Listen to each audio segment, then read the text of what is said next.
Hello and namaste friends. Welcome back to my new video. ज्यादा सोचने वाले लोग ज्यादा इंटेलिजेंट क्यों होते हैं? आज की तेज रफ्तार दुनिया में ओवरथिंकिंग को अक्सर एक कमजोरी समझा जाता है। लोग कहते हैं, इतना मत सोचो, जिंदगी को आसान रखो, ओवरथिंक करना छोड़ दो। लेकिन क्या आपने कभी सोचा है कि जो लोग ज्यादा सोचते हैं, वही लोग अक्सर ज्यादा समझदार, विश्लेषणात्मक और बुद्धिमान क्यों होते हैं? साइकोलॉजी, न्यूरोसाइंस और रिसर्च बताती है कि ओवरथिंकिंग और इंटेलिजेंस के बीच एक गहरा संबंध है। इस लेख में हम इसी संबंध को विस्तार से समझेंगे। ओवरथिंकिंग क्या होता है?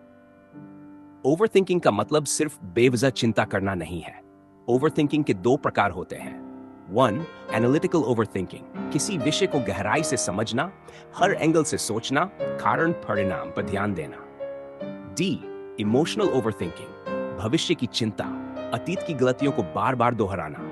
अगर ऐसा हो गया तो वाली सोच। ज्यादातर इंटेलिजेंट लोग पहले प्रकार के ओवरथिंकिंग में ज्यादा होते हैं। इंटेलिजेंट लोगों का दिमाग कैसे काम करता है? इंटेलिजेंट लोगों का दिमाग सामान्य लोगों से अलग तरीके से काम करता है। 1. उनका दिमाग ज्यादा एक्टिव रहता है। रिसर्च के अनुसार ज्यादा इंटेलिजेंट लोगों के दिमाग में न्यूरल एक्टिविटी ज्यादा होती है। उनका दिमाग लगातार जानकारी प्रोसेस करता रहता है।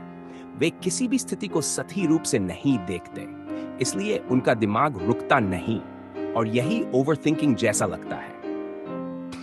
वे हर चीज का क्यों पूछते हैं। ओवरथिंकर सवाल पूछते हैं, ऐसा क्यों हुआ? इसके पीछे क्या कारण है?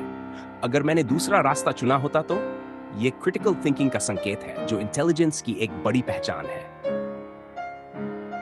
ओवरथिंकिंग और हाई आईक्यू का संबंध कई साइकोलॉजिकल स्टडीज में पाया गया है कि हाई आईक्यू वाले लोग ज्यादा सोचते हैं, ज्यादा चिंता करते हैं, ज्यादा आत्मविश्लेषण करते हैं। क्यों?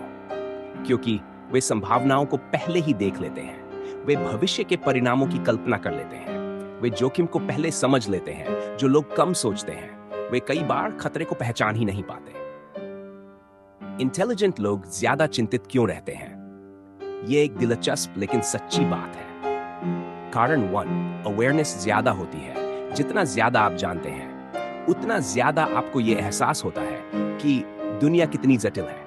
हर निर्णय का असर पड़ता है। सब कुछ आपके कंट्रोल में नहीं है। कम जानकारी, कम चिंता। ज्यादा जानकारी, ज्यादा चिंता। कारण 2. परफेक्शनिज्म। इंटेलिजेंट लोग अक्सर हर चीज सही करना चाहते हैं। छोटी गलतियों पर भी खुद को दोष देते हैं। बेहतर विकल्प ढूंढते रहते हैं। यह परफेक्शनिज्म उन्हें ओवरथिंकिंग की तरफ ले जाता है। Over deep thinking. समाज ओवरथिंकिंग को नकारात्मक मानता है, लेकिन सच यह है कि ओपन कोट, ओवरथिंकिंग असल में डीप थिंकिंग का गलत नाम है। Close coat. डीप थिंकर्स सतही खुशी से संतुष्ट नहीं होते।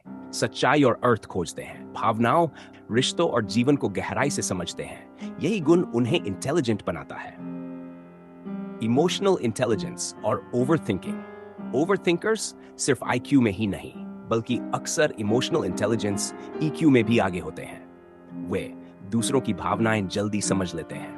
बातों के पीछे छुपे अर्थ पकड़ लेते हैं। किसी के शब्दों से ज्यादा उसके व्यवहार को पढ़ते हैं। इसी वजह से वे जल्दी आहत होते हैं। रिश्तों को ज्यादा गंभीरता से लेते हैं।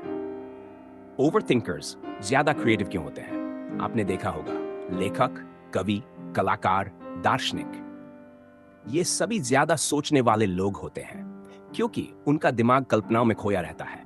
वे साधारण चीजों में भी गहराई खोजते हैं। वे अलग तरह से सोचते हैं। क्रिएटिविटी और ओवरथिंकिंग एक ही सिक्के के दो पहलू हैं। क्या ओवरथिंकिंग हमेशा अच्छा होता है? नहीं। यहां सच बोलना जरूरी है। ओवरथिंकिंग के नुकसान: anxiety, sleeplessness, self doubt, decision paralysis. लेकिन समस्या ओवरथिंकिंग नहीं है, समस्या है उस पर कंट्रोल न होना। इंटेलिजेंट लोग ओवरथिंकिंग को कैसे संभालते हैं? समझदार लोग धीरे धीरे सीखते हैं कि हर विचार सच नहीं होता, हर समस्या का हल तुरंत नहीं मिलता, हर चीज उनके कंट्रोल में नहीं है। वे ओवरथिंकिंग को प्लानिंग में बदलते हैं, क्रिएटिविटी में बदलते हैं, सेल्फ ग्रोथ में बदलते हैं। ओवरथिंकिंग और आत्म जागरूकता। ओवरथिंकर्स अक्सर खुद को बेहतर समझते हैं, अपनी कमजोरियों को पहचानते हैं, खुद पर काम करने की कोशिश करते हैं। ये आत्म जागरूकता ही उन्हें भीड़ से अलग बनाती है। समाज ओवरथिंक को क्यों नहीं समझ पाता? क्योंकि समाज को तेज फैसले पसंद है, गहराई से सोचने वालों को कंफ्यूज्ड कहा जाता है, भावनात्मक लोगों को वीक समझा जाता है। लेकिन इतिहास गवाह है, महान वैज्ञानिक, दार्शनिक, विचारक सभी ओवरथिंकर्स ही थे। क्या आपको ओवरथिंकिंग छोड़ देना चाहिए? नहीं, आपको ओवरथिंकिंग खत्म नहीं, बल्कि सही दिशा में इस्तेमाल करना चाहिए। सीखें कब सोचना है, कब रुक जाना है, कब भरोसा करना है। ओवरथिंकर्स के लिए एक सच: अगर आप ज्यादा सोचते हैं, छोटी बातों पर गहराई से विचार करते हैं, भावनाओं को ज्यादा महसूस करते हैं, तो आप कमजोर नहीं हैं। आप बस ज्यादा समझदार हैं, ज्यादा संवेदनशील हैं, ज्यादा जागरूक हैं।